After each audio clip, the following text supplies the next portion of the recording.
And I looked, and lo, a Lamb stood on the Mount Zion, and with him 144,000, having his Father's name written in their foreheads. And I heard a voice from heaven, as the voice of many waters, and as the voice of a great thunder. And I heard the voice of harpers harping with their harps.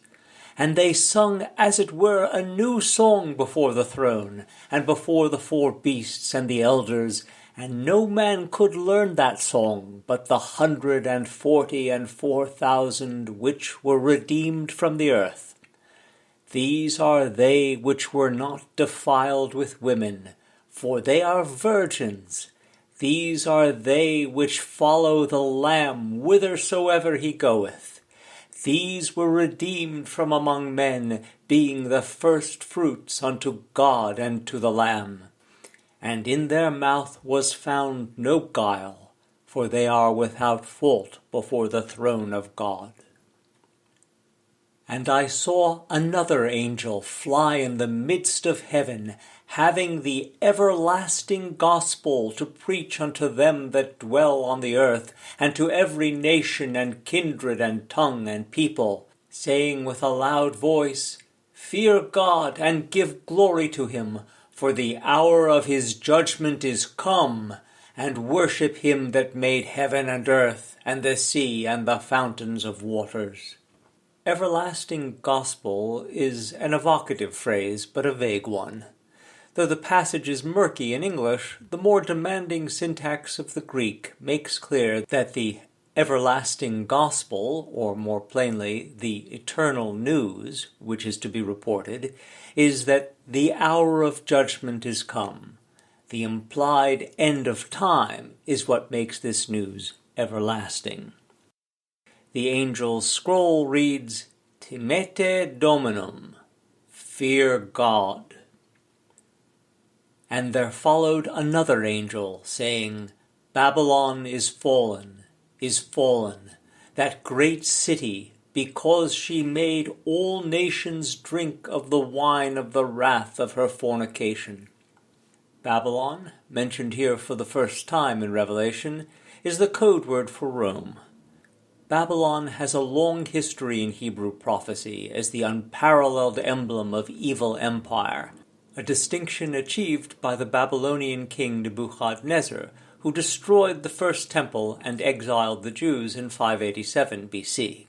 To drink the wine of the wrath of her fornication means literally to become drunk with sexual passion. Though this is a puritanical book, that was made clear enough by the preceding praise of the male virgins who never defiled themselves by having sex with women, here we are not really talking about sex. Promiscuity is a term used with casual imprecision to describe any close or positive association with the then modern world of the Romans. The angel's scroll reads, Kekidit, Babylon. She is fallen, Babylon. And the third angel followed them, saying with a loud voice, If any man worship the beast and his image, and receive his mark in his forehead or in his hand, the same shall drink of the wine of the wrath of God, which is poured out without mixture into the cup of his indignation, and he shall be tormented with fire and brimstone in the presence of the holy angels and in the presence of the Lamb. And the smoke of their torment ascendeth up forever and ever. And they have no rest day nor night who worship the beast and his image, and whosoever receiveth the mark of his name. Here is the patience of the saints.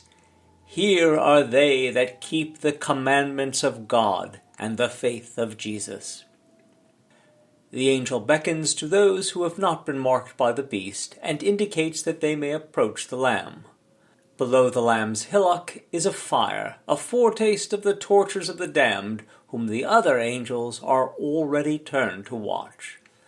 The patience of the saints is grounded then in the expectation that their own sufferings are soon to end, that they shall be in a place of safety, whence they can view the punishment of their tormentors. And I heard a voice from heaven saying unto me, Write, Blessed are the dead which die in the Lord from henceforth. Yea, saith the Spirit, that they may rest from their labors, and their works do follow them. The representation of the souls as newborns is significant. The Catholic Church views the present life as a kind of prologue to our real and satisfactory existence, a gestation for eternity. Thus, the Christian souls who have entered heaven are referred to as the Church Triumphant. The anniversary of a saint's death is joyfully celebrated as his real birthday. And I looked, and behold, a white cloud, and upon the cloud one sate like unto the Son of Man, having on his head a golden crown, and in his hand a sharp sickle.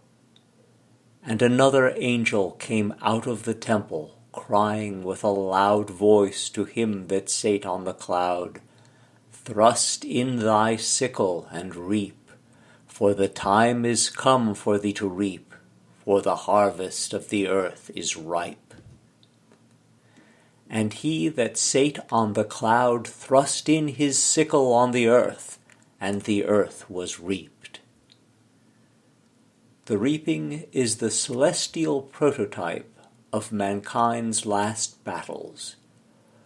All agricultural societies develop gruesome myths to explain the year-long premeditated murder of the crops, though few enact it ritually with the literalness of the Aztecs. The Hebrews brought their unique ethical emphasis to the trope, and turned the mythology of harvest into a historical vision of earthly justice. And another angel came out of the temple which is in heaven, he also having a sharp sickle.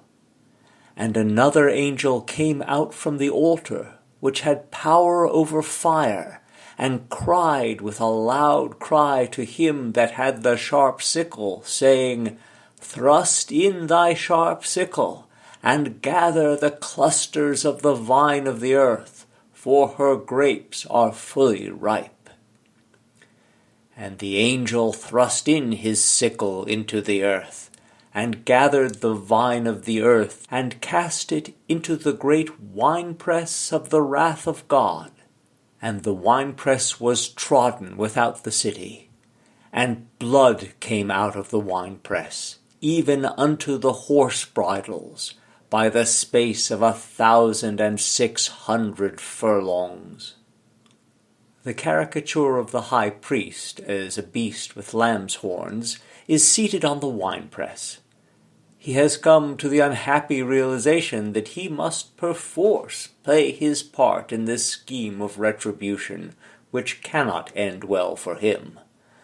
The pillar-like objects he sits between are poles with screw-like grooves down which rings are turned to put pressure on the grapes in the press. And I saw another sign in heaven, great and marvelous, 7 angels having the 7 last plagues, for in them is filled up the wrath of God.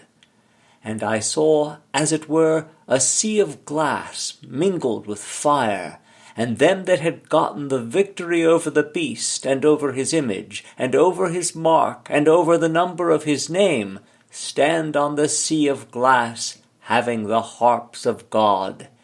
And they sing the song of Moses the servant of God, and the song of the Lamb, saying, Great and marvelous are thy works, Lord God Almighty. Just and true are thy ways, thou King of saints. Who shall not fear thee, O Lord, and glorify thy name? For thou only art holy. For all nations shall come and worship before thee, for thy judgments are made manifest. The sea of glass, a feature of the heavenly furniture insisted upon in the opening scene, appears again, now in greater detail. It is mingled with fire, that is, it sparkles. The saints stand on it in counterpoint to the damned, whom we shall later find in a sea of burning, hurtful fire.